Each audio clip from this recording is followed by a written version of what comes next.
When my daughter called to cancel our Hawaii vacation, I assumed money was tight, but then her future mother-in-law phoned to thank me for graciously stepping aside due to my health issues.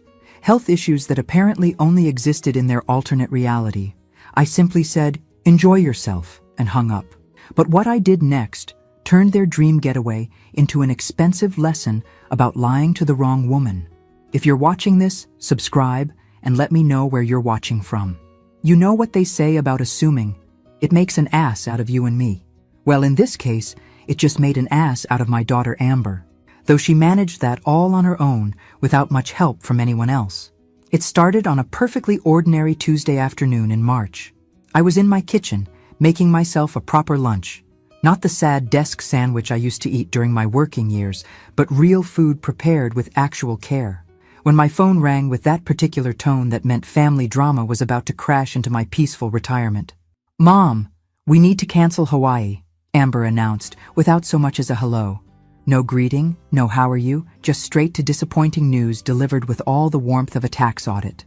Now, I'd been looking forward to this trip for months. At 68, my adventure opportunities don't exactly grow on trees, and the thought of trading my snowy Michigan winter for palm trees and Mai Tais had been keeping me cheerful through the season from hell. We'd planned everything together, or so I thought. 3 weeks of paradise split between Maui and the Big Island, with enough activities to keep us busy and enough downtime to actually enjoy each other's company. "Oh, honey," I said, setting down my coffee cup and trying to sound supportive instead of devastated. "Are you and Derek having money troubles? You know I can help if—" "No, it's not that exactly," she interrupted. And I could hear that particular tone that meant she was about to lie to me but hadn't quite figured out how yet. "It's just complicated. We can't make it work right now." Through the phone, I heard Derek's voice in the background, though I couldn't make out the words. Whatever he said made Amber's voice shift into that rushed, guilty pitch that had been her tell since she was 7 years old, and trying to explain why the cat was mysteriously soaking wet. "Listen, Mom, I have to go. Work stuff. We'll figure out another time, okay? Maybe next year when things are less crazy." "Of course, sweetheart, I understand. These things happen. But here's the thing about being a mother for 28 years. You develop a sixth sense about when your child is lying through their teeth. And my maternal lie detector was going off like a smoke alarm in a bacon factory. After hanging up, I sat in my kitchen for a while, staring out at my neighbor's bird feeder and trying to figure out why a simple vacation cancellation felt like I'd just been punched in the stomach. Amber and Derek both had good jobs. She as a marketing coordinator at some startup that sold overpriced protein powder to people with more money than sense. And he as a software engineer who spent his days making apps that helped other people waste time more efficiently. Sure, weddings are expensive, and they'd been planning theirs for 6 months with the kind of obsessive attention to detail usually reserved for military operations or serial killing. But they'd assured me repeatedly that they had everything under control, even turning down my offers to help with costs because they wanted to do it ourselves and start their marriage on independent footing. Noble sentiments that apparently didn't extend to vacation planning, since I'd been handling most of the Hawaii logistics myself. Amber had been so overwhelmed with wedding preparations that I'd volunteered to take care of the nitty-gritty details. Hotels, restaurants, activities, rental cars. I'd arranged it all, partly because I wanted to contribute something meaningful to the trip, and partly because Amber's idea of planning involved a lot of Pinterest boards and very little actual booking. I spent the evening making a mental list of all the arrangements I'd need to cancel, feeling that familiar mixture of disappointment and maternal guilt that comes when your adult child's problems become your problems. Maybe I could help them financially without making it seem like charity, frame it as an early wedding gift, perhaps, or offer to cover just the hotel costs as a grandmother's contribution to their happiness. Because that's what good mothers do, right? We find ways to solve our children's problems while pretending it was our idea all along, preserving their pride while sacrificing our own dreams on the altar of family harmony. I fell asleep that night planning how to fix everything, completely unaware that the problem wasn't what I thought it was, and the solution was going to be far more satisfying than anything I could have imagined. The next few days passed quietly enough. I started making the necessary phone calls to cancel reservations, feeling like a librarian systematically checking out books that would never be read. Hawaiian Airlines was understanding about the flight cancellations, though they kept 20% as a penalty fee. Apparently, even airlines know that family drama is expensive. I was just finishing my Saturday morning coffee and contemplating whether to start my spring cleaning early when my phone rang again. This time, it was an unknown number with a Michigan area code. "Haley, this is Patricia, Derek's mother." I recognized the voice immediately. Patricia Chen Patterson. She'd hyphenated after her divorce because apparently removing her ex-husband completely would have been too definitive. Was one of those women who managed to be simultaneously sweet and terrifying. We'd met exactly twice during wedding planning events, where she demonstrated an impressive ability to take charge of every conversation while making it seem like everyone else's idea. "Hello, Patricia. How are you?" "Oh, I'm absolutely wonderful. Actually, I'm calling to thank you." I frowned, setting down my coffee cup with the kind of care you use when you suspect the ground beneath you might be shifting. "Thank me for what?" "For being so understanding about the Hawaii situation, of course. Derek told me how gracious you were about stepping aside because of your health concerns. I really appreciate you giving up your spot so I could go instead." The words hit me like a bucket of ice water. For a moment, I couldn't process what she'd said. My brain seemed to be moving through molasses, trying to make sense of concepts that didn't fit together. Stepping aside? Health concerns? My spot? "I'm sorry," I said carefully. "What did you say?" "Your health issues," Patricia continued with the kind of sympathetic voice people use when discussing terminal diagnoses. "Derek explained how you've been having those dizzy spells and your doctor advised against flying. It must be so disappointing, but at your age, it's better to be safe than sorry, don't you think?" My age. Dizzy spells. Doctor's orders. Each lie landed with surgical precision, and I found myself marveling at their creativity. I'd been many things in my 68 years, tired, stressed, occasionally overwhelmed by the sheer stupidity of the modern world, but dizzy had never been one of them. In fact, my last physical had been so boring that my doctor had actually apologized for not finding anything wrong with me. "When Derek asked if I'd like to take your place," Patricia bubbled on, "I was absolutely thrilled but also concerned about you. Are you getting proper medical attention? Have you considered seeing a specialist?"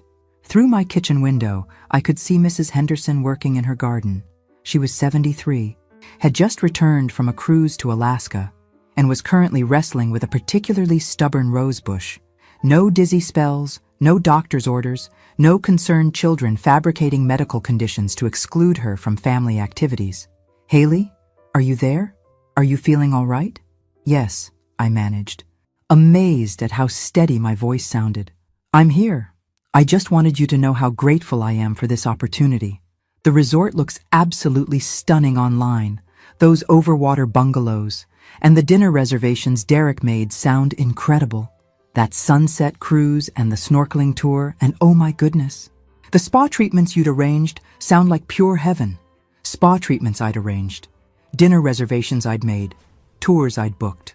All with my credit card, using my name as the primary contact, because helpful mothers don't ask their financially stressed children to front money for family vacations.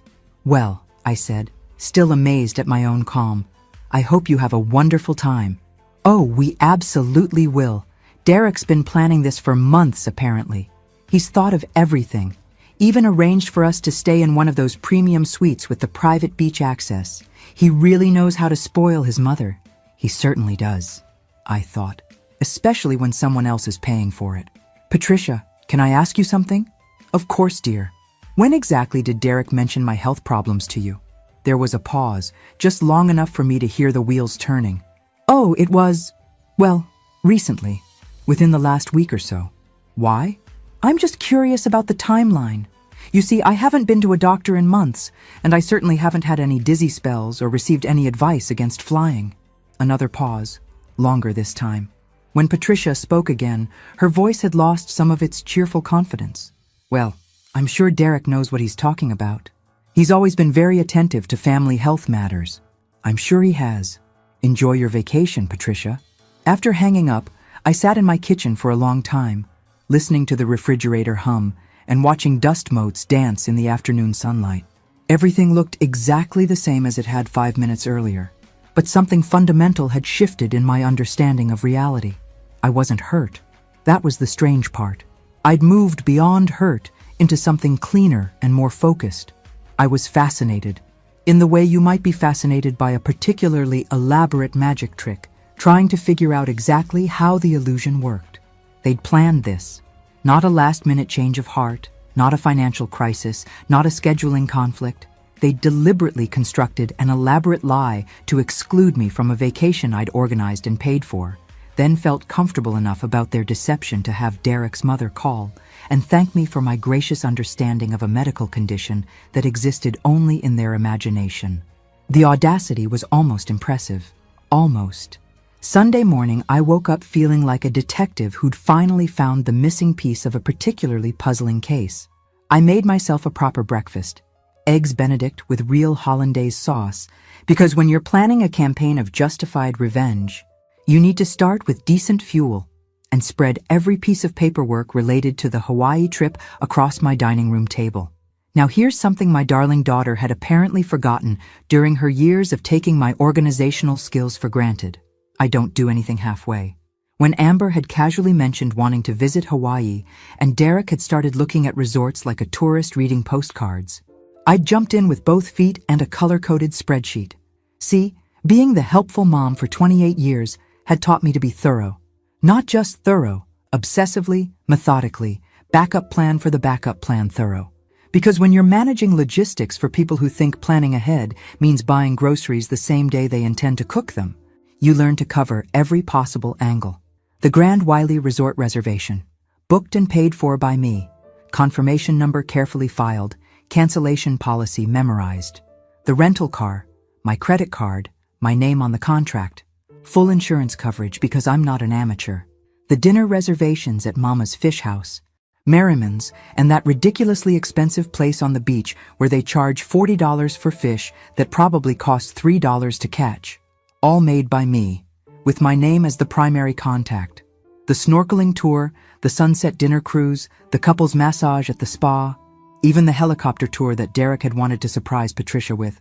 Every single arrangement had been made by Haley Morrison. Not Amber Morrison or Derek Patterson or anybody else in their little conspiracy of convenience. I'd done this partly because I genuinely wanted to contribute to what I thought was a family vacation, and partly because Amber had been so overwhelmed with wedding planning that she'd barely had time to return my calls, let alone coordinate a complex 3-week itinerary. "Mom, you're so good at this stuff," she'd said. "Would you mind handling the Hawaii details? I'll pay you back when we get the wedding expenses sorted out." Of course, she'd never paid me back. The conversation about reimbursement had somehow evaporated into the ether, the way uncomfortable financial discussions tend to do in families where one person has money and the other person has assumptions about access to it. But I hadn't pushed the issue because I'd been too grateful to be included, too pleased to be useful, too desperate to maintain my position as the helpful mother rather than the burdensome obligation. But legally, financially, and practically speaking, I was the primary account holder for every aspect of this vacation. Every confirmation email sat in my inbox. Every credit card charge appeared on my statements. Every cancellation would require my authorization. I picked up my phone and started dialing. "Grand Wiley Resort, this is Jessica. How may I help you today?" "This is Haley Morrison.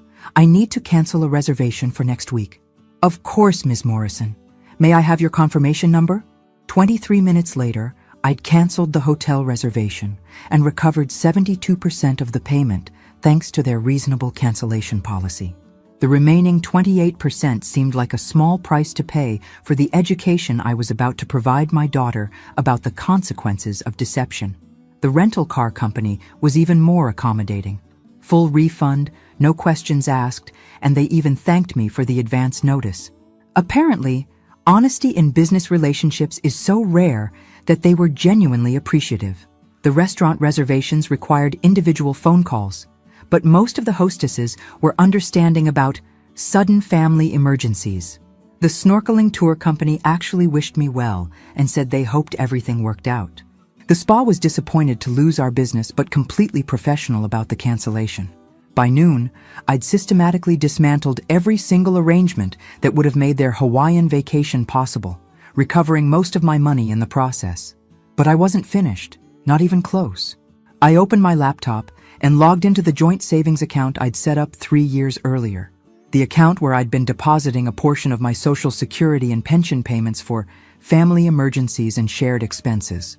The account that currently held $47,000 in carefully accumulated funds that Amber had access to for necessary expenses, but had never bothered to monitor the balance of.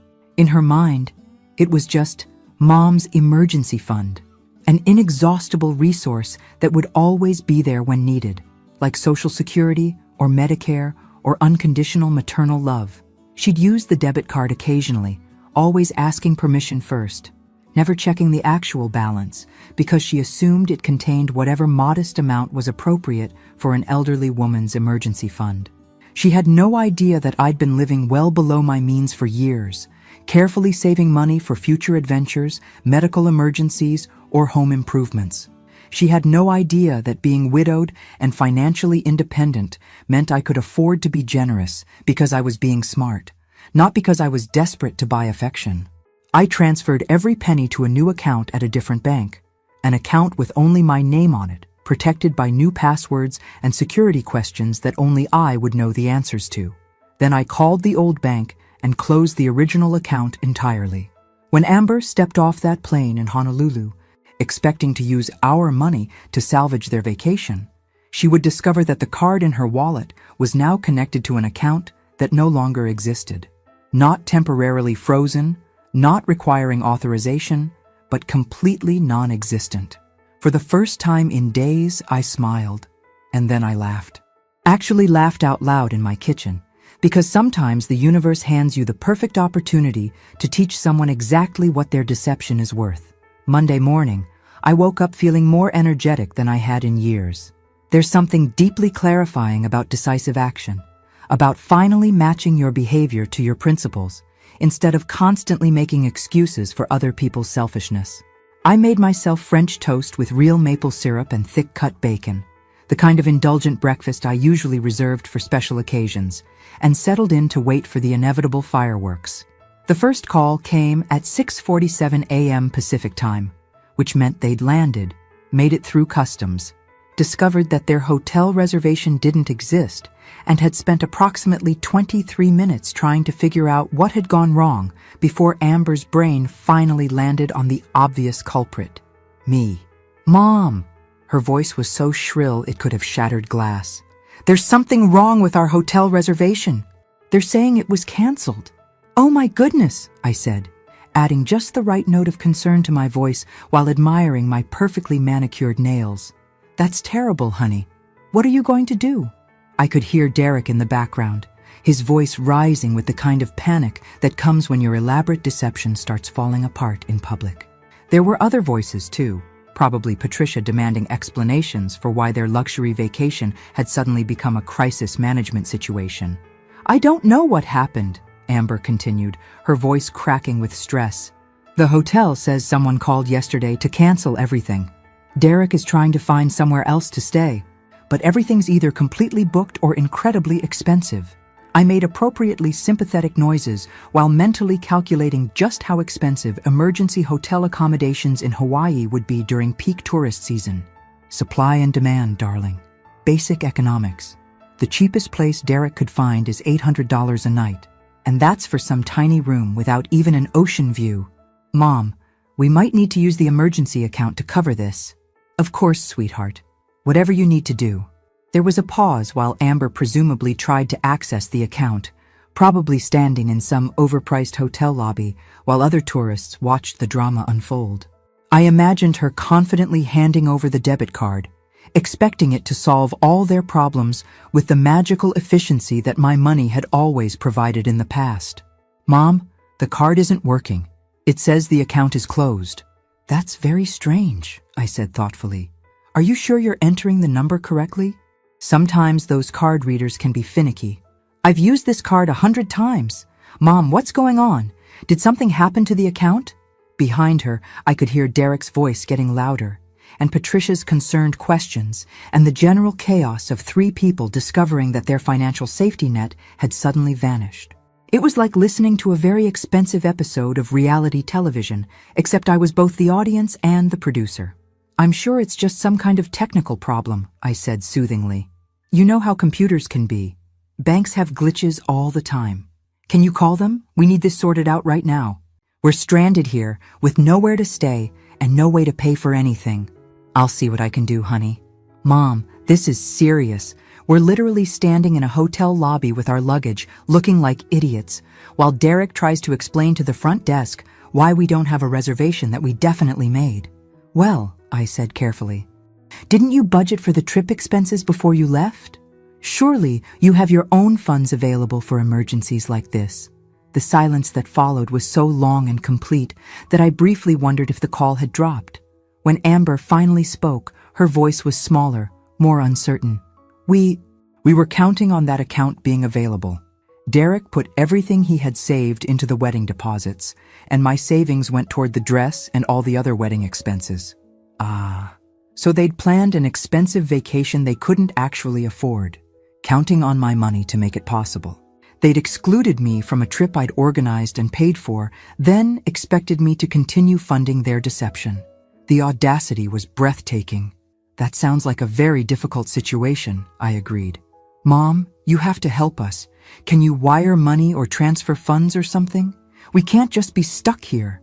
"I suppose I could arrange something," I said thoughtfully. "But I have to admit, I'm a bit confused about the whole situation." "What do you mean?" "Well, when you called last week to cancel the trip, I naturally assumed it was because you were having financial difficulties. But now it sounds like you never intended to cancel at all. The trip was just redirected." Another long pause. This one with a different quality. More careful, more calculated. "There was a miscommunication," Amber said slowly. "What kind of miscommunication exactly?" "Mom, can we talk about this later? We're kind of in crisis mode here and there are people staring at us." "Of course you are." "Darling, I hope you figure something out. Give my regards to Patricia. I'm sure she's disappointed that her surprise vacation isn't going as smoothly as expected." I hung up before she could respond, then turned off my phone entirely. Let them figure out how to salvage their dream vacation using their own resources, their own credit cards, their own problem-solving skills. Meanwhile, I had travel plans of my own to make. By Tuesday afternoon, my phone had accumulated 23 missed calls from Amber, 6 from Derek, 3 from Patricia, and one very confused voicemail from someone who identified himself as a hotel manager asking me to please contact them about a payment dispute. I deleted all of them without listening to the full contents, because frankly, other people's poor planning was no longer my emergency. Instead, I spent Tuesday morning at Morrison Travel downtown, a charming little agency run by Janet Morrison.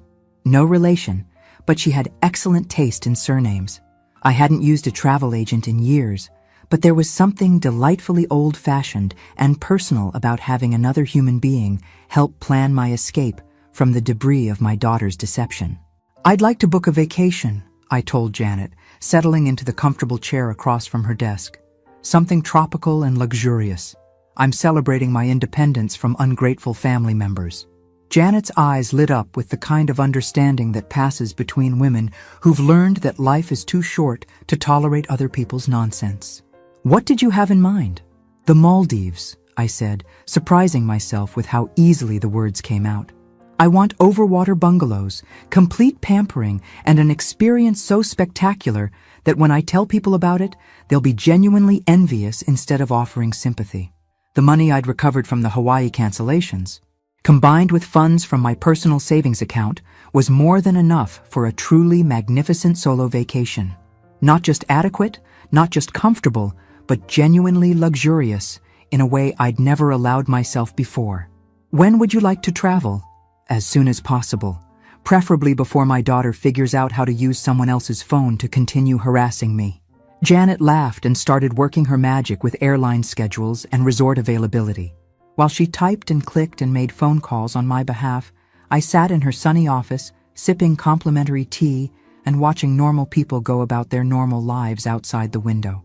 There was something profoundly satisfying about making plans that included only my own preferences, my own schedule, my own comfort. No one to consult, no one to accommodate, no one to pretend I was grateful for whatever scraps of consideration they were willing to throw my way. "I've found something absolutely perfect," Janet announced, after 20 minutes of professional magic. Soneva Johnny Resort in the Maldives. Oh. 5 nights in an overwater villa with a glass floor, private deck, and personal butler service. Seaplane transfers, all meals included, and spa treatments that will make you forget you ever had family drama. "When can I leave?" "Thursday morning, day after tomorrow." Sold. Thursday. While Amber and Derek were presumably still scrambling around Hawaii, trying to salvage their ruined vacation with maxed-out credit cards and whatever spare change they could find in their luggage, I'd be settling into my own private paradise, being pampered by people who were paid to make me happy instead of people who were related to me and therefore took my happiness for granted. I walked out of the travel agency feeling lighter than I had in months, clutching my confirmation papers like lottery tickets, which, in a way, they were. My reward for finally learning to value myself as much as I'd been valuing everyone else. On the way home, I stopped at the grocery store and bought ingredients for a celebration dinner. Not a sad single-woman meal of soup and crackers, but a proper feast. Filet mignon, asparagus, a bottle of wine that cost more than I usually spent on groceries in a week.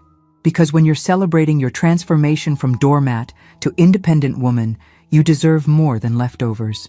That evening, as I sat at my dining room table with my excellent dinner and my travel confirmations, I finally turned my phone back on to see what new developments had occurred in the continuing saga of my daughter's self-created crisis. The messages were impressively varied in their emotional range. Amber had progressed through panic, anger, bargaining, guilt-tripping, and what appeared to be a desperate attempt at emotional blackmail. Derek had contributed several messages that ranged from confused to demanding to vaguely threatening. Even Patricia had left a voicemail asking if there was some kind of family emergency that might explain the confusion about their accommodations. The most recent message was from Derek, and his tone had shifted into something I recognized from his teenage years. The particular whine he used when reality refused to cooperate with his expectations. "Haley, this is getting ridiculous. We're staying in a youth hostel and eating convenience store food. Amber has been crying for 2 days straight. Whatever point you're trying to make, you've made it. Please wire us enough money so we can salvage what's left of this trip and come home with some dignity." I read the message twice, marveling at his assumption that I owed them anything. The complete absence of apology, explanation, or acknowledgement of their deception. Just the entitled expectation that I would continue to solve problems I hadn't created. I typed back, "I thought the trip was canceled due to financial difficulties. I'm confused about why you're in Hawaii at all." Derek's response came within minutes. "You know exactly why we're here. Stop playing games and wire the money." "I'm not playing games," I replied. "I'm simply declining to fund a vacation I was excluded from. Enjoy the rest of your stay." Then I blocked all 3 of their numbers and turned my attention back to my travel preparations. Tomorrow I'd be flying to paradise. Tonight, I had packing to do. Thursday morning arrived gray and drizzly, the kind of Michigan weather that makes you grateful for heated cars and the promise of tropical destinations. I dressed carefully for travel, comfortable but stylish, because when you're embarking on a journey of personal liberation, you should look the part. My taxi driver was a chatty woman about my own age who was immediately enthusiastic when I told her I was heading to the Maldives for a solo vacation. "Good for you," she said, meeting my eyes in the rearview mirror. "I keep telling my sister she should do something like that. She's always worried about what her kids will think, always putting everyone else first." Me, I tell her, "Honey, they're grown adults. If they can't handle you taking a vacation, that's their problem, not yours." I used to think the same way, I admitted. But I've recently learned that family approval isn't worth sacrificing your own happiness for, especially when the family in question doesn't seem particularly concerned about your happiness in return. Exactly. You raised them, you fed them, you worried about them for decades. Now it's your turn. At the airport, I treated myself to the business class lounge for the first time in my life. Not because I needed to save money. My finances were perfectly comfortable, thank you very much. but because I'd never felt like I deserved the luxury. Today, waiting for my flight to the literal opposite side of the world, it felt not just appropriate, but necessary. I ordered champagne at 10 a.m. because I could, because I was celebrating, because no one could tell me it was excessive or inappropriate or not worth the expense. The bubbles tickled my nose and made me feel giddy in the best possible way. While sipping my champagne and watching planes taxi on the runway, I finally unblocked my phone to check for any final messages from my family crisis. There were 4 new voicemails from Amber, and against my better judgment, I decided to listen to them. The first was pure panic. "Mom, it's me. Derek told me you blocked our numbers, but I'm hoping you'll still listen to voicemails. We're in serious trouble here. The youth hostel is horrible, and we can't afford to eat anywhere decent. Patricia is asking questions we can't answer, and Derek is barely speaking to me because he blames me for this whole mess. Please call me back." The second was angry. "Mom, this is cruel and you know it. We made one mistake, and you're punishing us like we committed some kind of crime. This isn't like you. The mother I know wouldn't leave her family stranded in a foreign place with no money." The third was bargaining. "Okay, I get it. You're mad about the Patricia thing. Maybe we should have told you the truth from the beginning, but we can talk about this when we get home. Right now, we just need enough money to fix this situation. We'll pay you back, I promise." The fourth was just crying. 2.5 minutes of my daughter sobbing into her phone, occasionally managing to gasp out words like sorry and please and help us between the tears. I deleted all 4 messages and put my phone away. The old me would have been devastated by those tears, would have immediately called back to apologize and arrange emergency funds. The old me would have felt guilty for causing pain, regardless of whether that pain was deserved. But the old me had enabled this behavior for 28 years, had trained my daughter to believe that tears and apologies could erase the consequences of deliberate deception. The old me had been so desperate to maintain family harmony that I'd consistently chosen peace over principles, comfort over respect. The new me understood that sometimes love means allowing people to experience the full weight of their choices. Sometimes the most loving thing you can do is refuse to rescue someone from a crisis they created through their own selfishness. My flight was called, and I gathered my carry-on with a sense of anticipation I hadn't felt in years. Whatever Amber was learning about herself and her priorities in that youth hostel, she was learning it without my financial intervention or emotional management. I was learning something too, that I was capable of protecting my own interests, of demanding respect rather than begging for consideration, of putting my own needs first without feeling guilty about it. As my plane lifted off from Detroit Metro, I pressed my face to the window and watched the ground fall away below. Somewhere over the Pacific Ocean, my daughter was probably composing another guilt-laden message or trying to figure out how to restore access to my money. But I was flying toward something infinitely better, a vacation designed around my happiness, funded by my resources, and planned according to my preferences. For the first time in decades, I was the protagonist of my own story instead of a supporting character in someone else's drama. And that felt absolutely magnificent. The Maldives exceeded every expectation I dared to have, which is saying something because my expectations had been pretty ambitious. My overwater villa at Sonavajani was the kind of place you see in magazines and assume must be heavily photoshopped, because surely nowhere on earth is actually that beautiful. Turns out some places are exactly that spectacular, especially when you're experiencing them with a clear conscience and someone else's money. Well, technically my own money, but money that had been earmarked for funding other people's deception. My personal butler, Arjun, was the kind of professional who anticipated my needs before I knew I had them. When I mentioned enjoying morning coffee while watching the sunrise, he began appearing each dawn with perfectly prepared espresso and fresh pastries arranged on fine china.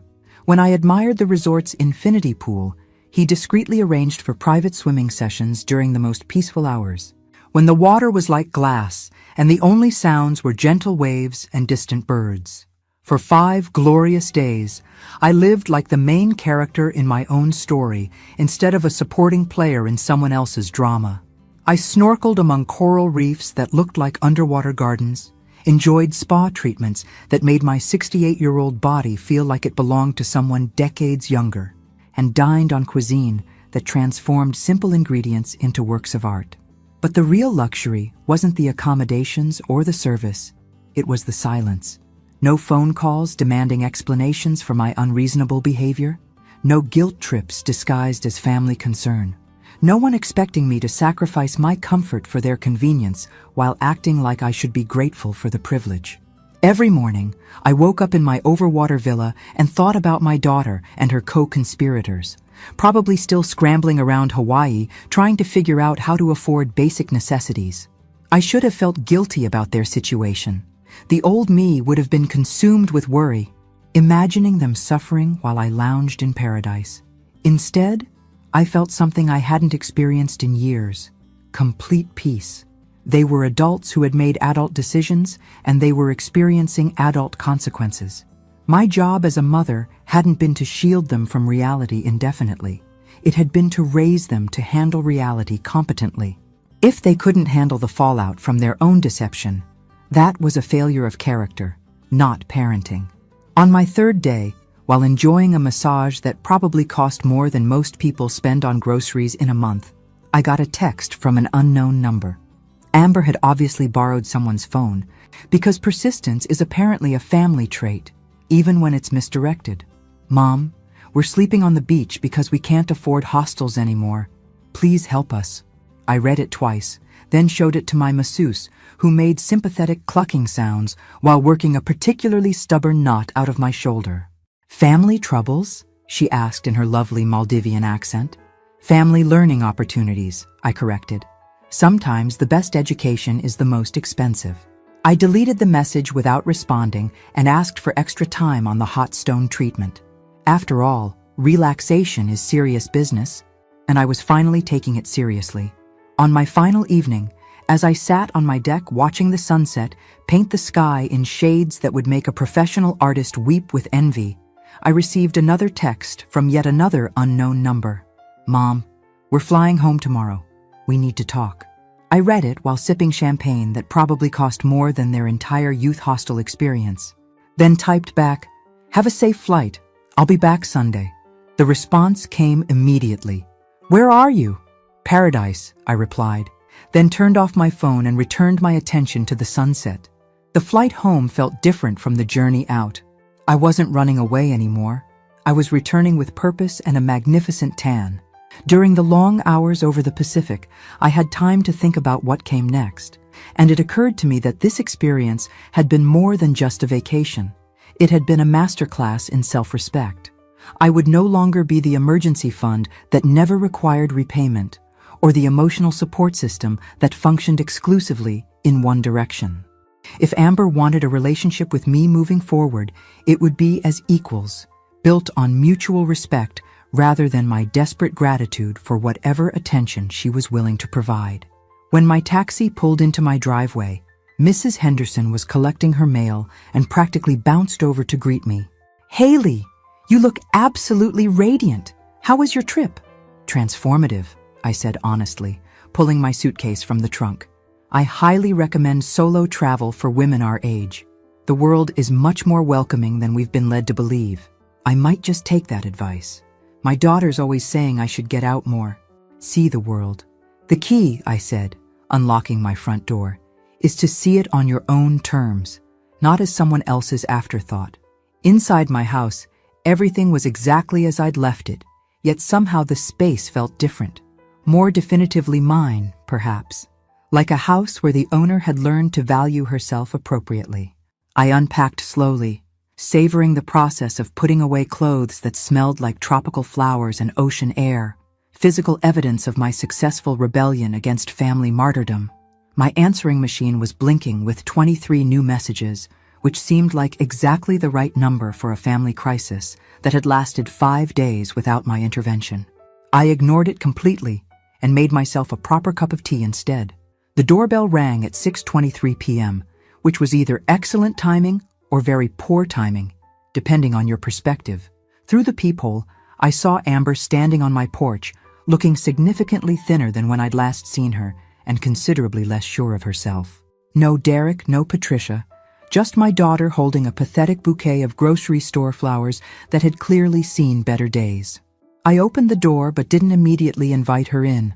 Sometimes body language speaks louder than words, and I wanted to establish the new parameters of our relationship from the very beginning. "Hello, Amber." "Mom." Her voice was smaller than usual, uncertain in a way I hadn't heard since she was a child. "Can we talk?"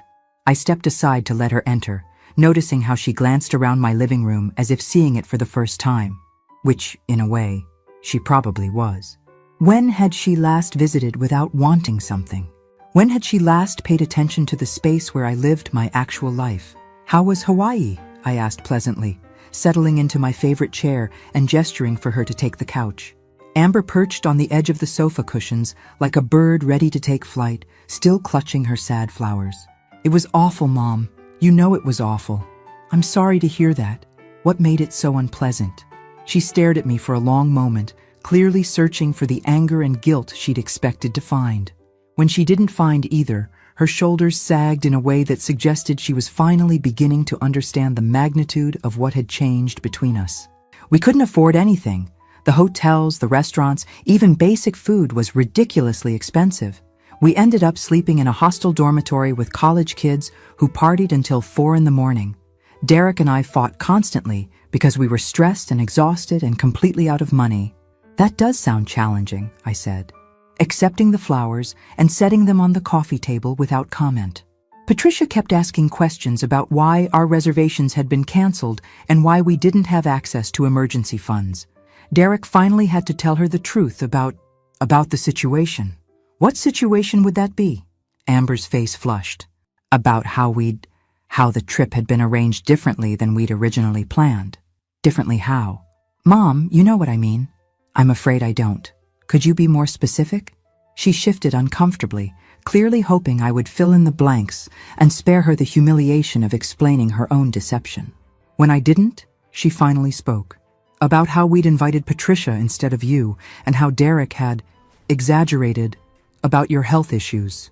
"Exaggerated," I repeated thoughtfully. "That's an interesting word choice. I'd call inventing an entire medical condition that required me to miss a vacation I'd planned and paid for something closer to lying. But perhaps that's just a generational difference in vocabulary. Look, I know Derek shouldn't have said those things about you being sick, but we thought it would be easier than explaining the real reason." "Which was?" "Mom, you have to understand. Patricia was going through such a hard time after her divorce, and Derek really wanted to do something special for her. We thought this could be like a healing experience for their relationship." I sipped my tea and waited for her to continue, employing a technique I'd learned from watching professional interrogators on crime shows. Sometimes, silence is the most effective way to get people to reveal exactly how much they don't understand about their own behavior. "We didn't think you'd mind that much," she continued, her voice getting smaller. "I mean, you travel all the time, and you're always so understanding about family situations." "When do I travel all the time, Amber?" She blinked. You went to that conference last year. That was a library convention for work. Hardly a pleasure trip. And you visited Aunt Linda in Florida when she was recovering from surgery. Also not exactly a vacation. But you seem like someone who does things, who goes places. It was a fascinating glimpse into how little my own daughter knew about my actual life. In her mind, I was some kind of perpetually busy social butterfly instead of a recently retired woman who spent most of her time reading, gardening, and looking forward to the occasional family gathering where I wasn't treated like an inconvenience. "Amber, when's the last time I took a real vacation? A trip purely for my own enjoyment?" She was quiet for a long moment. I can't remember." "The Maldives," I said. "Last week.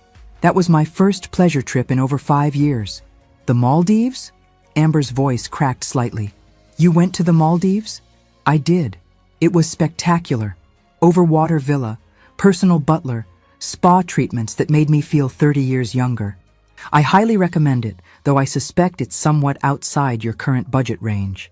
Her eyes filled with tears, the same manipulation tactic that had been working on me for nearly 3 decades. But something interesting happened this time.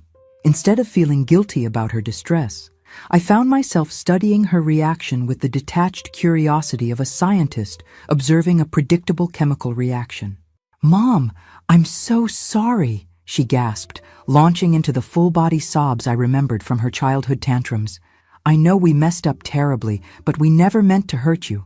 We thought you wouldn't mind because you're always so generous and understanding." I watched without moving to comfort her, a decision that felt revolutionary. For 28 years, Amber's tears had been my Pavlovian trigger to fix whatever was wrong, regardless of whether I'd caused the problem or whether fixing it was actually in her best interest. "When you say you thought I wouldn't mind," I said calmly, "what exactly did you think I wouldn't mind? Being lied to? Being excluded from a vacation I'd organized? Having fictional medical conditions attributed to me? Or just being treated like my feelings don't matter? When you put it like that, it sounds horrible. How would you put it?" She wiped her nose with the back of her hand, a gesture that reminded me she was still. In many ways, the child who'd always expected her problems to be solved by someone else. We thought of it as family helping family, like you were helping Derek do something nice for his mom. By letting him pretend my generosity was his idea while making me the villain in a story about fake health problems. It wasn't supposed to be like that. We were going to tell you eventually, after the trip, and we were going to make it up to you somehow. How exactly?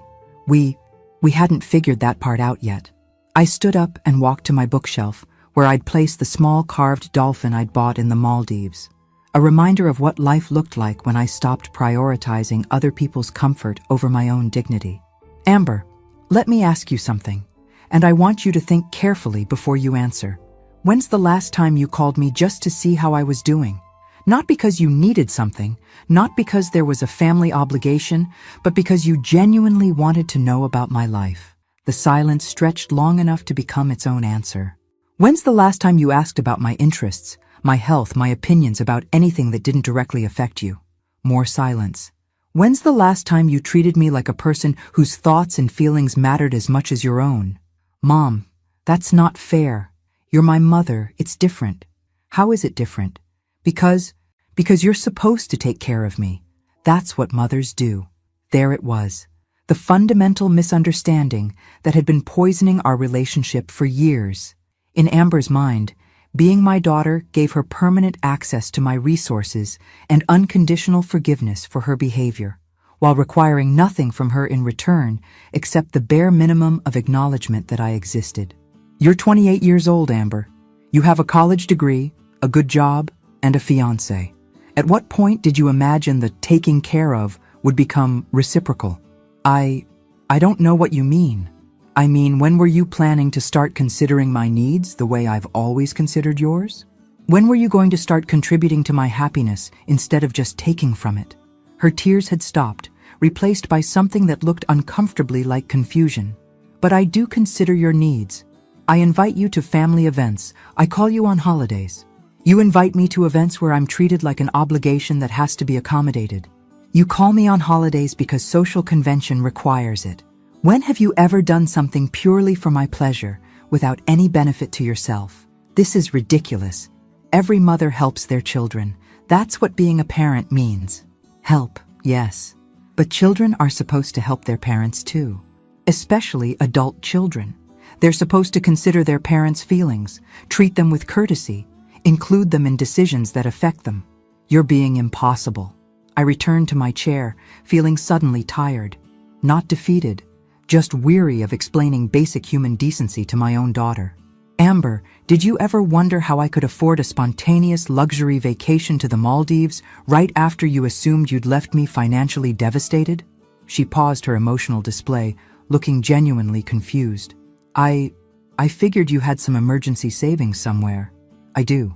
I have a comfortable retirement income, substantial personal savings, and more financial independence than you've ever bothered to learn about. I don't need your charity or your sporadic attention." "Then why have you been helping us financially all these years?" "Because I wanted to. Because I thought it would bring us closer together. Because I hoped that generosity would be appreciated and reciprocated in ways that didn't involve money. It is appreciated." "No, Amber, it's expected. There's a significant difference." She sank back onto the sofa, looking genuinely bewildered. I don't understand what you want from me. I want you to be curious about my life. I want you to consider my feelings before making decisions that affect me. I want you to treat me like someone whose company you enjoy rather than someone whose resources you need.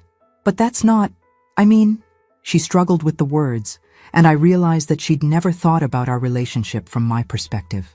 Ever.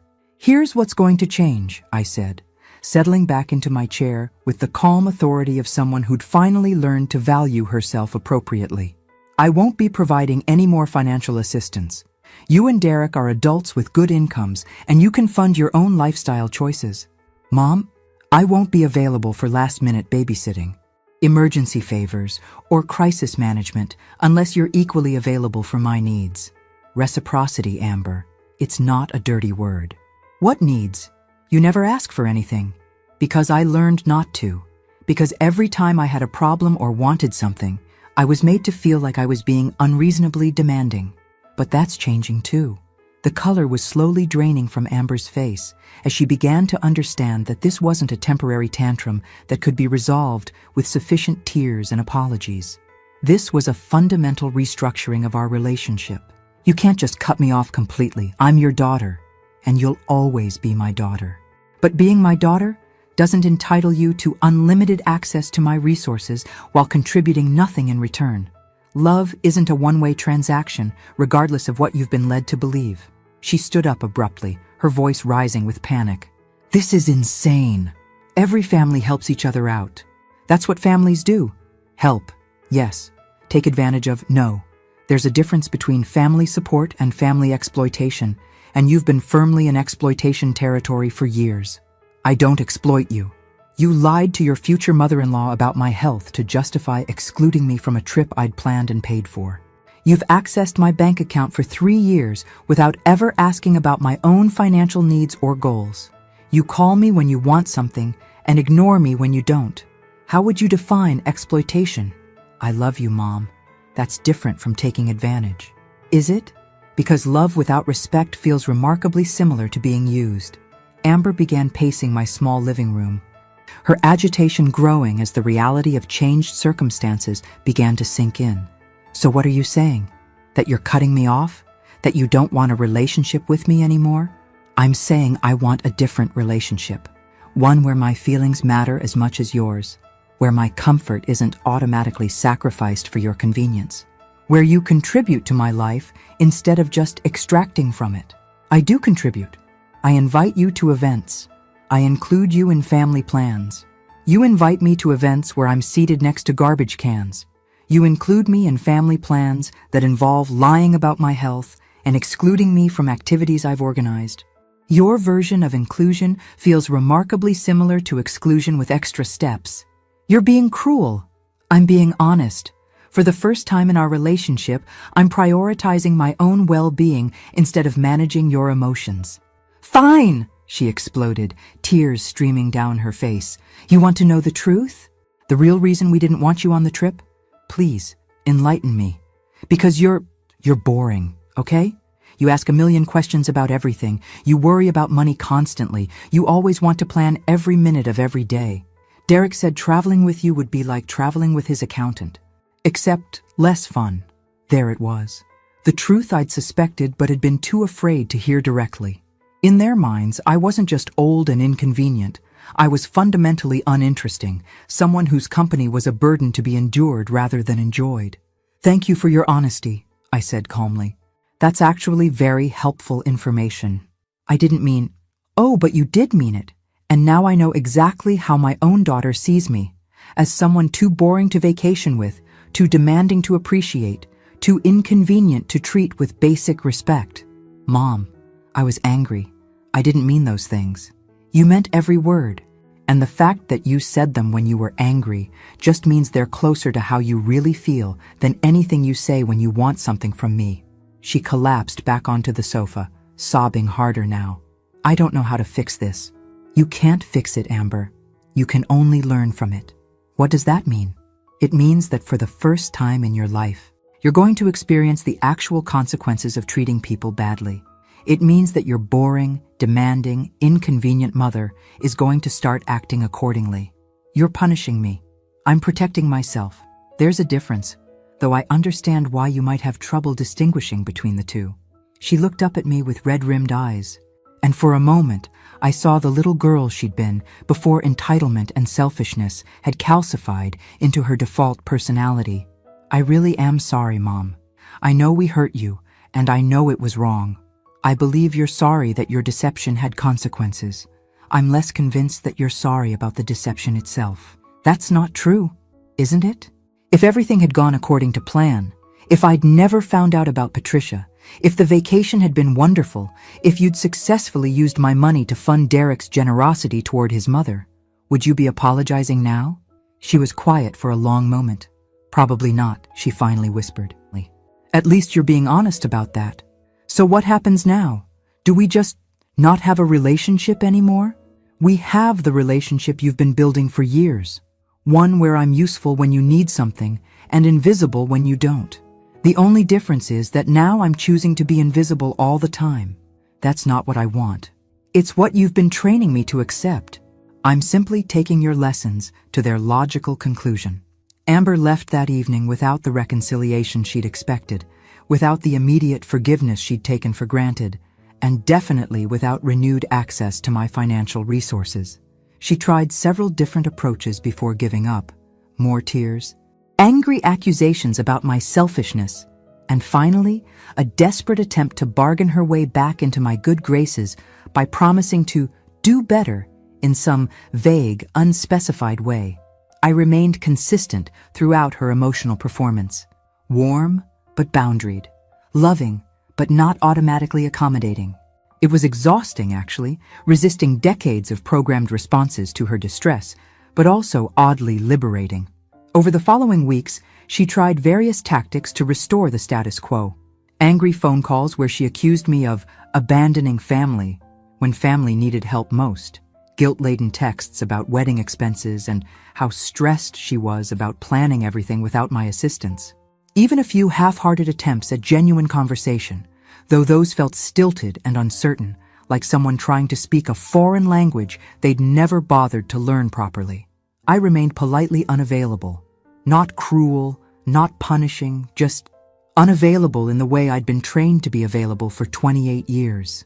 Derek called once, attempting to negotiate on Amber's behalf with the kind of entitled confidence that suggested he genuinely believed I was being unreasonable. Haley, look, we get it. You're upset. But this has gone on long enough. Amber's really struggling with the wedding planning, and she needs her mother right now. Then she should probably start treating her mother like someone whose support is valuable rather than someone whose resources are automatic. We're not bad people, he said, sounding genuinely confused by my unwillingness to resume my role as the family ATM. We just made a mistake. You made a series of calculated decisions that showed complete disregard for my feelings and dignity. Actions have consequences, Derek, even when the actions are taken by people who don't consider themselves bad. So you're never going to help us again? You're going to hold one mistake against us forever? I'm never going to be taken for granted again. If you want my help in the future, you'll need to earn it through consistent respect and consideration. Novel concept, I know. The breakthrough came exactly 6 weeks and 3 days after our initial confrontation. I know the timeline precisely because I'd been tracking it, curious to see how long it would take for genuine change to occur versus superficial apology. Amber appeared at my door on a Thursday evening, not with flowers or tears or dramatic declarations, but with a simple, unprecedented request. Mom, can you teach me how you planned that Maldives trip?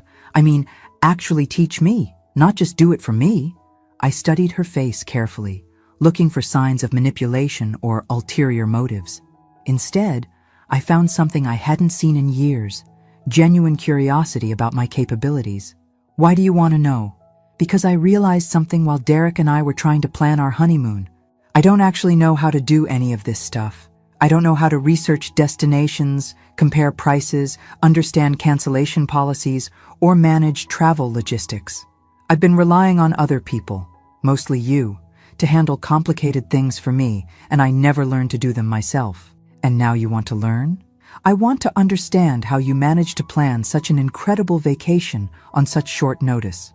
I want to know how you figured out the logistics, how you found that resort, how you made it all work so perfectly. We spent that evening at my kitchen table, going through travel websites and budget spreadsheets and airline policies.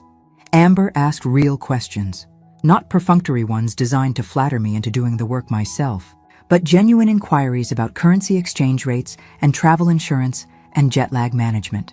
"You're really good at this," she said about an hour into our session, sounding genuinely surprised. "I've had a lot of practice taking care of myself. I never thought about that before. About you having to figure all this stuff out on your own. I mean, I always just assumed you knew how to do everything automatically." It wasn't a dramatic apology or a complete personality transformation, but it was a beginning. The first time she'd shown interest in my skills rather than just my resources. The first time she'd acknowledged that I had capabilities worth learning from. Slowly, over the following months, our relationship began to reshape itself around entirely different principles. Amber started calling with genuine curiosity about my book club, my volunteer work at the animal shelter, my gardening projects. She invited me to dinner not because obligations required it, but because she discovered I was actually interesting company when treated as a person rather than a service provider. We never traveled together again. When she asked why during one of our slowly improving conversations, I smiled and said, "Because you once told Derek I was too boring to vacation with. I'm respecting your assessment and planning my trips accordingly." She had the grace to blush deeply and the wisdom not to argue. Our relationship now is smaller than it once was, but infinitely more honest. Amber manages her own finances and doesn't assume access to mine. I offer help when I choose to, not when it's demanded. Most importantly, she learned that love without respect isn't love at all. It's just emotional manipulation with a prettier name. I never regretted a single day of that perfect vacation in the Maldives.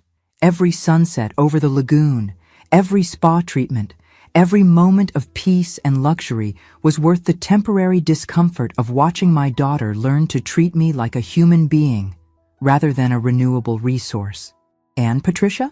She still sends me Christmas cards every year, apparently still grateful for my gracious understanding about the Hawaii situation.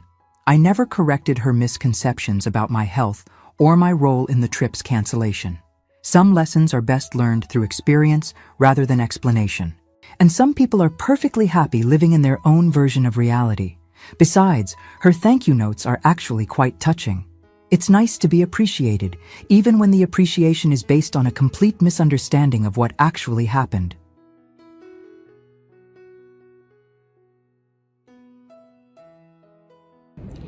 Trước khi khép lại câu chuyện này, mình muốn bạn ở lại với mình thêm một chút, như một cuộc trò chuyện thực sự, không vội vàng, không kịch bản.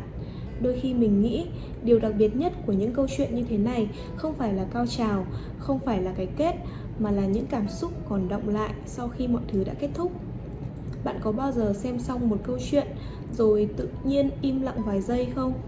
Không phải vì không có gì để nói, mà là vì có quá nhiều thứ đang chạy trong đầu. Mình thì có. Và mỗi lần như vậy mình lại tự hỏi ngoài kia có bao nhiêu câu chuyện giống như thế này mà chúng ta chưa từng được nghe. Bao nhiêu con người đã trải qua những điều khó khăn như vậy nhưng không có ai kể lại. Bao nhiêu người phụ nữ đã phải mạnh mẽ trong im lặng mà không ai thực sự nhìn thấy. Đó là điều khiến mình luôn suy nghĩ rất nhiều sau mỗi video.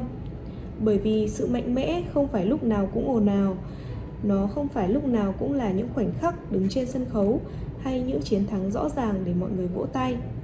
Đôi khi sự mạnh mẽ chỉ đơn giản là thức dậy vào mỗi buổi sáng khi bạn không còn chút năng lượng nào, tiếp tục cố gắng khi mọi thứ dường như đang chống đối lại bạn, mỉm cười dù bên trong bạn đang rất mệt mỏi.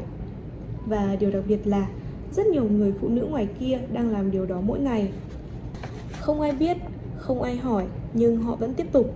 Những nhân vật trong câu chuyện bạn vừa xem có thể là hư cấu, nhưng cảm xúc của họ thì không hề hư cấu.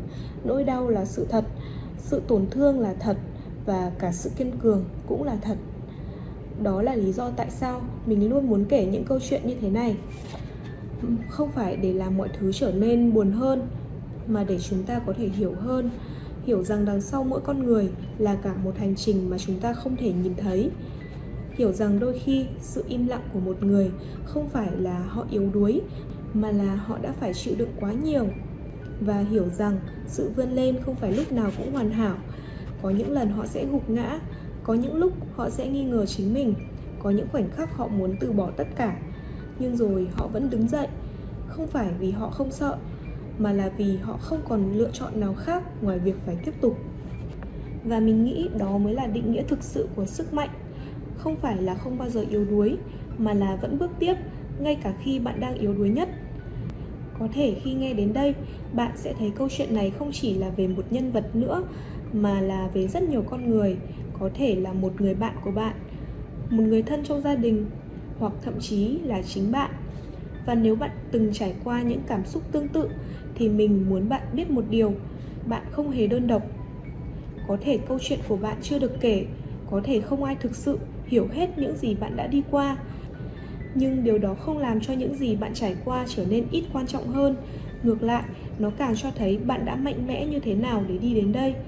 Và đó cũng là lý do mình luôn hy vọng khi bạn xem được những video này, bạn không chỉ xem để giải trí, mà bạn sẽ cảm nhận, bạn sẽ dừng lại một chút để nghĩ, để nhìn mọi thứ chậm lại, để hiểu hơn về con người và về chính mình. Bởi vì đôi khi một câu chuyện có thể không thay đổi cả thế giới, nhưng nó có thể thay đổi cách bạn nhìn nhận về thế giới. Và như thế đã là rất đủ rồi. Nếu bạn đã đi cùng mình đến tận đây, thật sự mình rất trân trọng điều đó. Không phải ai cũng có đủ kiên nhẫn để lắng nghe đến tận giây phút cuối cùng. Và việc bạn vẫn ở đây có nghĩa là câu chuyện này đã chạm đến bạn, dù chỉ một chút. Nếu bạn muốn, bạn có thể tiếp tục đồng hành cùng mình trong những video tiếp theo. Vẫn sẽ là những câu chuyện như thế này. Những câu chuyện có thể sẽ khiến bạn suy nghĩ nhiều hơn, có thể khiến bạn cảm thấy nặng lòng, nhưng cũng có thể mang lại cho bạn một góc nhìn khác. Và trước khi kết thúc, mình chỉ muốn nói một điều thôi.